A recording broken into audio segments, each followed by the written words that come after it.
What do you think of Germans? Arrogant. Spaniards? Lazy. Danes? Pornographic. The Likely Lads gave this country the most convincing friendship it had ever put on television. Two young men from the northeast, in and out of the same pub, sharing everything. James Bolam played Terry, Rodney Bewes played Bob, and off-screen the two of them fell out in 1974 and, by Bewes' account, never spoke again for the rest of his life. 43 years. What Bolam said about him the day after he died is at the end of this video, and it is not what you are expecting. Begin with Terry Collier. James Bolam was born on the 16th of June 1935 in Sunderland, and the accent you hear in those episodes is his own, which sounds like a small thing and absolutely is not. British television in 1964 was still largely a place of clipped southern vowels. Regional voices existed on it, certainly, but usually attached to comic servants, farmhands and policemen, and almost never to the people the programme was actually about. Then the BBC broadcast 21 episodes about two working lads from the northeast who talked exactly the way people in the northeast talked and who were not there to be looked down on by anybody, and the ground shifted very slightly under the whole industry. Within a few years, half the comedies on British television had regional leads. This is one of the programmes that made that possible. Terry is the one who doesn't want to change. He is suspicious of ambition, allergic to pretension, contemptuous of anybody who talks about bettering themselves, and entirely certain that he is right about all of it. Bolam plays him without a shred of apology and without ever once asking you to like him, which is precisely why you do. There is no winking at the camera. Terry genuinely believes that the life he has is good enough, and that everybody chasing something else is a fool, and the programme never quite tells you he is wrong. The series ran for 3 runs between the 16th of December 1964 and the 23rd of July 1966, and then it stopped. 21 episodes in total. That is the entire original programme. And it left a mark out of all proportion to its length, because it was one of the first times a mass audience saw ordinary young men on television being funny about their own lives rather than being laughed at from a distance. And here is something that will genuinely upset you if you have never heard it before. Of those 21 episodes, only 10 still exist. The rest are gone, wiped. In the 1960s, the BBC regarded videotape as a consumable rather than an archive, expensive stock that could be scrubbed and used again once a programme had been shown and repeated. So a great deal of what this country made in that decade was simply erased to save money on tape, and The Likely Lads went into the bin along with an enormous amount of other irreplaceable television. 11 episodes of one of the most influential comedies the BBC ever produced no longer exist in any picture form at all. What survives of some of them is sound. Audio recordings made at home, off the television, by ordinary people with tape machines, the sort of thing nobody at the time imagined would ever matter, are now the only record of episodes the corporation itself destroyed. Those recordings have since been gathered up and released alongside the surviving films, which means the only reason you can hear certain episodes of The Likely Lads today is that somebody in about 1965 pointed a microphone at their own television set. I mention it because it changes how you should watch what is left. This is not a complete programme that has come down to us intact. It is a fragment, and you are looking at roughly half of it, and the half that survives is good enough to have changed British comedy. Then, in 1973, the writers brought them back, older and slightly damaged, in Whatever Happened to the Likely Lads. And that is the version most people actually remember, and it is one of the finest things British television has ever produced. Bob has moved up in the world. Terry has come back from the army to find that everything moved on without asking his permission. The jokes are still there, and something considerably sadder has arrived underneath them. There was a film too, in 1976, which took the pair of them off to a caravan site and gave the whole thing a full stop. It is worth saying what an unusual shape that is for a comedy. Most successful sitcoms simply carry on until the audience drifts away. This one stopped in 1966, sat dormant for 7 years, and then came back as a study of what those same two men had become. which is a far riskier idea than anybody gives it credit for. The audience had aged alongside them. The men who had been 19 when Bob and Terry first went out were pushing 30 by 1973, quite possibly married, quite possibly wondering where their own Fridays had gone. The revival worked because it was about exactly that, and because the writers had the nerve to make the funny programme sadder rather than louder. And that is the thing James Bolam had to carry. In the 1960s, he plays a young man who thinks he has all the time in the world. In the 1970s, he plays the same man discovering he did not. It is essentially two different performances of one person, 7 years apart, and the second one is a good deal harder than the first. Bolam's career after that is genuinely enormous, and it is why he is a household name, even to people who have never watched a Likely Lads episode in their lives. He was Jack Ford in When the Boat Comes In, a drama set in the Northeast between the wars, about a man coming home from the First World War into poverty, politics, and the hard business of getting on. For a stretch in the 1970s that was appointment television for millions of people, and it is a completely different Bolam. Harder, colder, ambitious in a way Terry Collier would have despised. And then, decades later, he did it all again in a third register entirely. He played Jack Halford in New Tricks, the retired detective, the quiet, steady one at the centre of a group of old coppers brought back to work unsolved cases. That programme ran for years on BBC One and pulled in audiences most modern dramas can only dream about. Think about the span of that. A man who was a household name in the mid-1960s was still carrying a primetime hit in the 21st century. What is striking about those three parts laid side by side is how little they have in common. Terry Collier is a man refusing to move. Jack Ford is a man clawing his way up through a system designed to keep him down, and he is not always likeable while he does it. Jack Halford is patient, decent, and worn smooth by decades of police work. Most actors who become famous young get one register and spend 40 years defending it. Bolam got 3 in 3 different decades, and each time a very large audience accepted him completely as somebody new. There is also a nice symmetry in the fact that 2 of them were about the Northeast. When the Boat Comes In took the same landscape that produced Bob and Terry and looked at it 50 years earlier, in poverty and strikes and shipyards, and it treated that world with the same seriousness. Between the pair of them, Bolam spent a large part of his career making sure the region he came from was on British television as something other than a joke. He has been married to the actress Susan Jameson for a very long time, and he has spent his entire career being conspicuously uninterested in celebrity. He does not do the nostalgia circuit. He does not turn up on panel shows to be fond about the old days for 4 minutes. He has, by every account, simply done the work and gone home, and in an industry built on self-promotion that is close to an act of rebellion. Which brings us to the thing this video has to handle honestly. Rodney Bewes said the 2 of them fell out in 1974 and that they never spoke again afterwards. The cause, as Bewes told it, was an interview in which he let slip that Bolam's wife was expecting a baby. Bolam is an intensely private man and regarded that as a serious breach of confidence, and according to Bewes, that was the end of it, permanently from that day. There was a second grievance, and it was about money. The Likely Lads was not repeated on terrestrial television for many years, and Bewes believed Bolam was the reason for that, and that the block had cost him repeat fees he badly needed. He said publicly that to stop other people earning was a cruel thing to do. That is a very hard thing to say about a man you once shared a screen with for 21 episodes, and then again for 26 more. James Bolam is 90 years old. He has never once given the newspapers the row they went looking for. What he finally said, and when he said it, is the last thing in this video, and I would ask you to stay for it because it changes the shape of the whole story. The next one got his big break by reading his flatmate's script and going after a part nobody had offered him. Bob Ferris. And Rodney Bewes, who played him, is the reason this is a story rather than a list of names.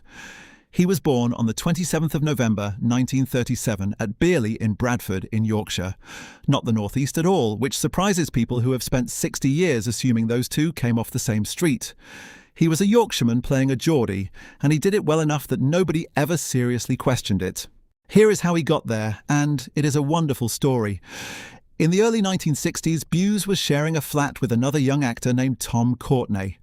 Courtney had been cast in the film of Billy Liar, and there was a script lying about the flat, and Bewes read it. He found a part in it he knew he could play, Arthur Crabtree, Billy's workmate at the Undertakers, and rather than wait to be asked, he went to the casting director himself and got it. So he is in Billy Liar. In 1963, in one of the defining British films of that decade, opposite Tom Courtney and Leonard Rossiter, because he read somebody else's script on his own sofa and had the nerve to ask. And that is precisely how The Likely Lads happened. Dick Clement and Ian Frenais saw Rodney Bewes in Billy Liar, saw a young man with a genuine northern working-class background and an accent that had not been sanded off at drama school, and cast him as Bob Ferris. One piece of initiative in a rented flat, and the whole thing follows from it. There is a detail in that story worth pausing on because it says something about how this industry used to work. Bewes did not have an agent pushing him, and there was no audition tape and no self-submission portal. He read a script that happened to be in his own front room, decided he could do one of the parts, found out who was casting it, and asked. That route existed then. A young actor with nerve and a good face could talk his way into a landmark British film. It is very much harder to do that now, and a certain kind of career, the Bewes kind, built out of cheek and persistence rather than connections, has become correspondingly rarer. Bob is the one who wants out. He wants the semi-detached house and the fitted kitchen and the wife with firm opinions about wallpaper, and he wants Terry to be pleased for him. And Terry never quite is. That is the engine of the entire programme. Bewes plays him as hopeful rather than snobbish, which is a very fine line indeed, because the instant Bob becomes genuinely superior, the comedy dies and you start siding against him. It never happens. However far Bob climbs, you can still see the lad he was, and so can Terry, and that is the joke and the ache of it at the same time. What most people do not know is that Bewes was never merely an actor waiting for the telephone. He created his own sitcom. Dear Mother. Love Albert ran on ITV from 1969 to 1972, and he starred in it and he wrote it, a young man in London sending letters home to his mother that were rather more impressive than his actual circumstances warranted. That is a seriously ambitious thing for a working actor in his early 30s to attempt, and it ran for years and hardly anybody remembers it is his. He turned up in the strangest places too, and by all accounts enjoyed every minute of it. He was Mr. Rodney on the first series of The Basil Brush Show, playing straight man to the most famous fox in Britain, which means an entire generation of children knew his face before they had any idea he had ever been Bob Ferris. In 1984, he was Stian in Doctor Who in Resurrection of the Daleks, and he spent years touring one-man shows around theatres, playing every character himself, in halls that were sometimes half full, working right into his 70s because he wanted to. Here is what I find most affecting about him.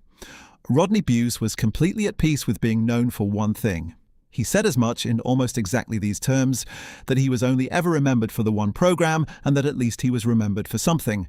There is no bitterness anywhere in that. It is a man who understood exactly what he had been given and flatly refused to be embarrassed by it. Think about what those touring years actually involved.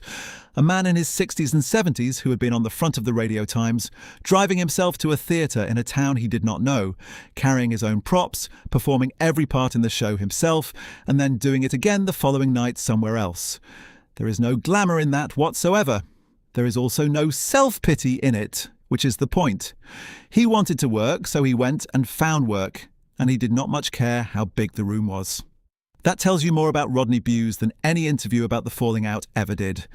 He was a grafter. He had made his own sitcom in his 30s because nobody was going to hand him one. He had got himself into Billy Liar by asking, and when the parts stopped arriving in the post, he went out and made his own.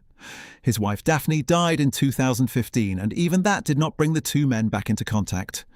Rodney Bewes died on the 21st of November 2017. He was 79, 6 days short of his 80th birthday. He had spent 43 years being asked about a friendship that had ended by people who wanted the argument rather than the work, and he answered them all endlessly and patiently right up to the end.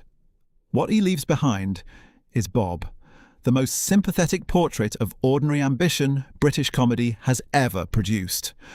Bob wants a slightly better life than the one he was born into. That is his entire crime. Half the country wanted exactly the same thing and had never once seen it written down. The next one had to walk into the middle of the closest friendship on television and take one of them away.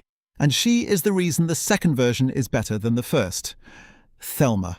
Third in this, and in many ways the most difficult part in the whole thing.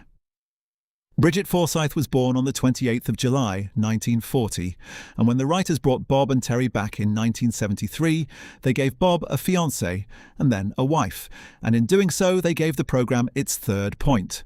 Consider what that part actually demanded.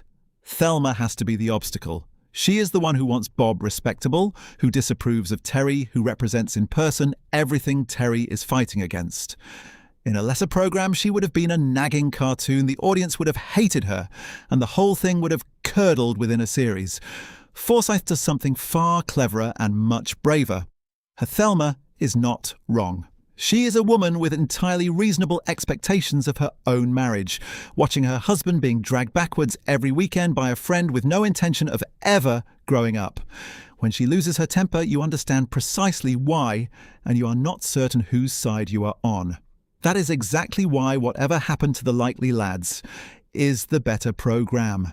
The first version is two men and a pub. The second is a genuine triangle in which three people all want incompatible things and all have a case, and nobody can win without somebody else losing. There is one more reason that part is harder than it looks, and it has to do with the audience. The people watching in 1973 had spent the 1960s on Bob and Terry's side. They had been in that pub with them. Then a woman arrives who quite reasonably wants her husband home on a Friday night, and she is asking the audience to grow up as well, to admit that the endless boys' evening cannot go on forever and that everybody in the room knows it. Nobody enjoys being told that by a sitcom. Forsyth had to deliver it week after week and remain likeable, and she managed it. Forsyth had a long and busy career well beyond it, on stage and on television, and she was still working into her 80s. Later audiences knew her from Still Open All Hours, which means she turned up inside the world of a completely different comedy institution decades after she had helped build this one. That is the pattern with almost everybody in this story. These people kept reappearing in one another's programs for 40 years because the number of performers who could do this properly was never very large. And it is worth stopping here to talk about one particular half hour, because if you have never seen it, it is the one to start with. It is called No Hiding Place, from the first series of the revival in 1973. The premise could not be simpler. England have played a football match during the day. The highlights are on television that evening. Bob and Terry decide they are going to get through the entire day without finding out the score, so that they can watch it as though it were live. And a man named Flint bets them £10 that they cannot manage it. That is the whole episode. Two men trying not to hear a number. What they do with it is close to perfect. Every shop, every pub, every stranger in the street becomes a threat. The pair of them end up hiding from the modern world in increasingly desperate ways. And the ending is one of the most quietly devastating punchlines in British comedy. And I am not going to spoil it here because some of you have not seen it, and you deserve better than that from me. There is no wardrobe, no location work, no guest star. It is a script and two actors who have known each other's timing for a decade, and that is all it needs. People have been calling it one of the greatest half hours of British sitcom ever written for 50 years, and every time somebody watches it for the first time, they agree. Brigit Forsyth died on the 1st of December 2023 at the age of 83. What she leaves behind is the hardest job in a two-hander. Arriving late, standing between the two leads and making the whole thing bigger instead of smaller. Now, before we go on, I would like to ask you something. When you watched these two, which one were you? Were you Bob, wanting the better house, the quieter life, the step up? Or were you Terry, perfectly content as you were and deeply suspicious of everyone who was not? Let me know down below. I have a feeling the answer depends enormously on how old you were the first time you saw it, and I would love to know if I am right. The next one went on to live next door to one of the most famous couples in British comedy, and she is still with us today. Fourth, and a face you know from more than one classic. Audrey Collier, Terry's older sister. Sheila Fearn was born on the 3rd of October 1940 in Leicester. She played Audrey in the original 1964 series and came back for the 1970s revival, which makes her one of the very few people who was present for both halves of this story. Audrey matters a great deal more than her screen time suggests. She is the one who has already done what Bob is only attempting. Married, settled, a house, a husband, a life arranged and running, and she can see straight through her younger brother without any effort at all. Every family has an Audrey. She is the person who knows exactly what you are like and says so at Sunday dinner in front of everybody. And the reason the Collier family feels like a real family is that somebody bothered to write and play that relationship properly instead of using her as a plot device. Fearn then did something rather remarkable, which is to turn up in a second landmark British comedy altogether. She played Anne Formal in George and Mildred, the neighbour opposite Eutha Joyce and Brian Murphy at the absolute height of their fame. So if you were watching British television in the 1970s, you were watching Sheila Fearn constantly across two of the biggest comedies on the schedule, and you very probably never once registered that it was the same actress. And she was in both halves of this one, which almost nobody was. Think what that means in practice? She played Terry's sister as a young woman in the mid-1960s in a programme largely shot live to tape in a studio in black and white, and then came back nearly a decade later to play the same woman older, in colour, in a country that had changed completely in between. Very few performers get to return to a character after that longer gap and find the family still intact around them. That is the working life of a great many of the finest performers of that era. Not stardom exactly, ubiquity. Always there, always good, very rarely on the poster and quietly holding up programmes that other people got the credit for. She is 85 and she is one of the people in this video who is still with us. And of everybody who appeared in that original black and white run, there are now very few left at all. What she leaves behind, and I am glad to say she is still adding to it, is a career that threads quietly straight through the 2 decades when British sitcom was at its very best. The next two never appeared on screen at all, and without them there is no story here whatsoever. 5th and 6th, and I am taking them together because they have worked side by side for more than 60 years, and it would be perverse to separate them now. Dick Clement and Ian La Frenais. Dick Clement was the one with the production experience. Ian La Frenais was from the northeast himself, and it is his part of the world the whole thing grew out of. That combination is why the programme sounds authentic rather than observed from a distance. Nobody was doing research. One of them simply knew those men and the other knew how to get them onto television. They created The Likely Lads. They wrote every episode of it. Clement produced it as well. 2 young men in the early 1960s decided to write a comedy about 2 other young men who talked the way people actually talked, in a part of the country television had barely acknowledged existed, and the BBC put it out across 3 series from 1964 to 1966. What they did next is the part that deserves to be far better known, because there is a serious argument that no writing partnership in the history of British television has a stronger record than these 2. They brought the lads back in 1973 with Whatever Happened to the Likely Lads, turning a young man's comedy into a middle-aged one about disappointment, and made it funnier in the process, which is a trick almost nobody manages. Then came Porridge.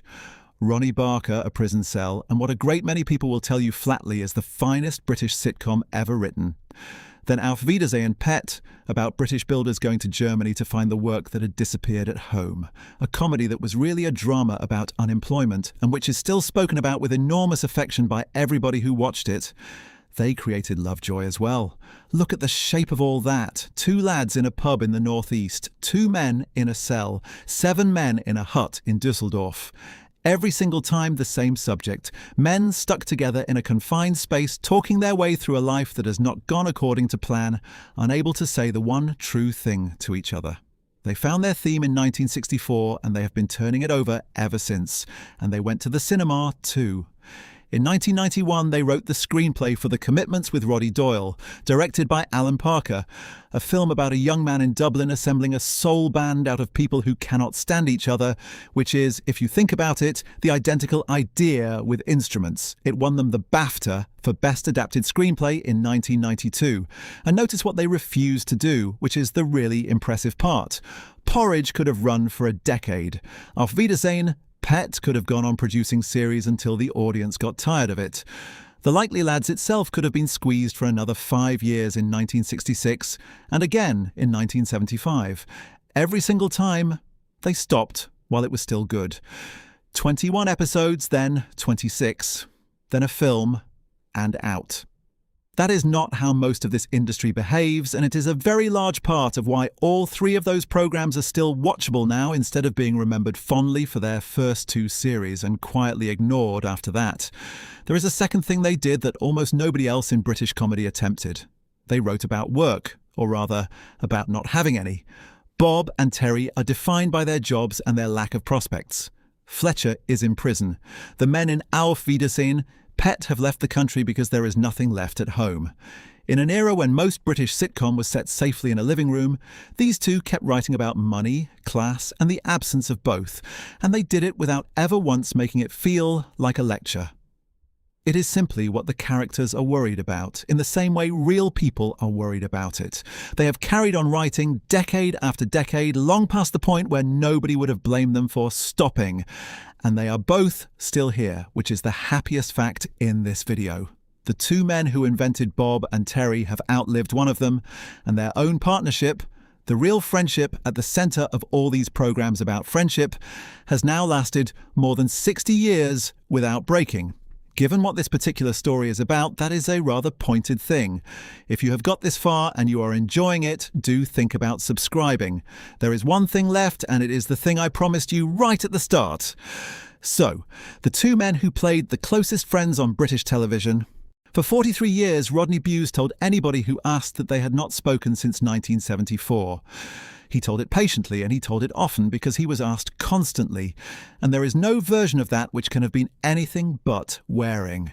He said it had cost him money as well as a friend, whatever the rights and wrongs of it, and there is no way now for anybody outside it to judge. He carried that in public for the whole of the rest of his life. Then, in November 2017, Bewes died. And the reporters went to James Bolam expecting the last word in a 43-year feud. And what he gave them instead was this. He denied there had ever been a feud at all. He said he remembered Rodney Bewes with great warmth and with great happiness, and that the time the 2 of them had spent actually making those programs together was the greatest memory of all. Now, you can read that in more than one way, and I am not going to tell you which reading is right because I do not know, and neither does anybody else. It may be a private man declining one final time to perform his own life for a newspaper.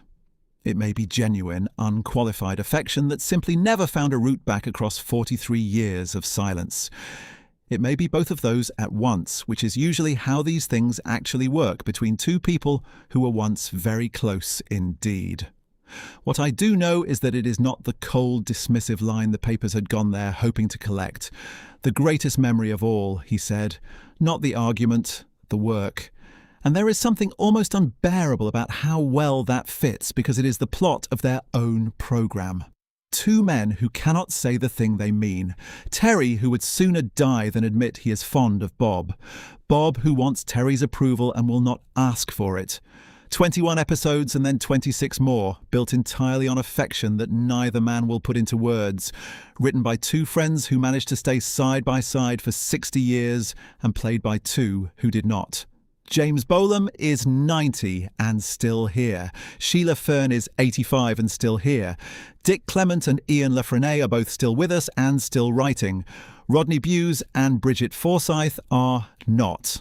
And if you want to know why this small, half-destroyed programme still matters 62 years later, it is not really the jokes, good as they are. It is that somebody finally wrote down what a friendship between 2 ordinary men actually sounds like.